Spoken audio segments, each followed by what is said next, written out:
Here's the setup.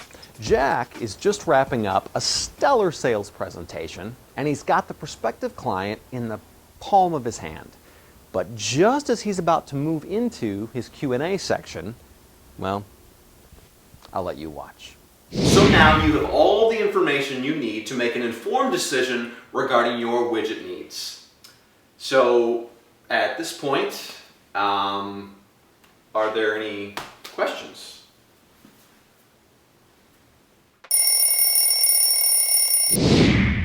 Look familiar?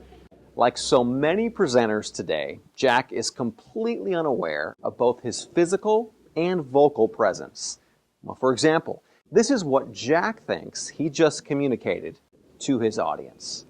So at this point, I am calm, cool, and confident to answer any question you can throw at me. And here is what Jack's audience heard. Yeah, I'm not feeling all that confident about my content, so I'm just kind of hoping nobody has any questions. Yeah. Oops. So not exactly the message you want to be sending as a presenter. Okay, but where did Jack even go wrong? Well, let's start by looking at the visual. Communication experts agree that one's visual presence constitutes at least 60% of one's believability as a presenter. But what does that actually mean? What that means is that when Jack was fidgeting nervously with his hands, rolling his eyes, and stepping away from his audience, he was pretty much doing away with any credibility he had as a presenter. That's not even talking about the credibility of his message. And speaking of his message... So, at this point, are there any questions?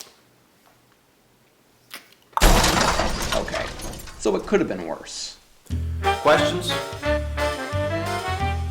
So, that's about it. That's all I got. I'm just gonna...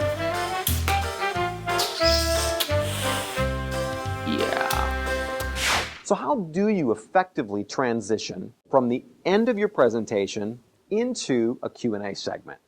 Well, here are two options. Make your audience feel uncomfortable and guilty for having questions to ask, or communicate visually, vocally, and verbally that you are a master of your topic, even if you aren't, and that you are both willing and fully capable of answering any and all questions pertaining to it. Want to pull off the second option? Here's how. Number one, ask for questions clearly and confidently. For example, now that we've concluded, who has the first question? Whoa. Or, at this point, I will open up the floor to any questions that you may have. secondly, maintain your physical composure. A good, solid stance, clean gestures, and an appropriate facial expression. Which means no throat-clearing weird faces, eye-rolling, hand-wringing, sighs of relief, feet shuffling, or looks of confusion. So which presenter do you want to be? Choice is up to you.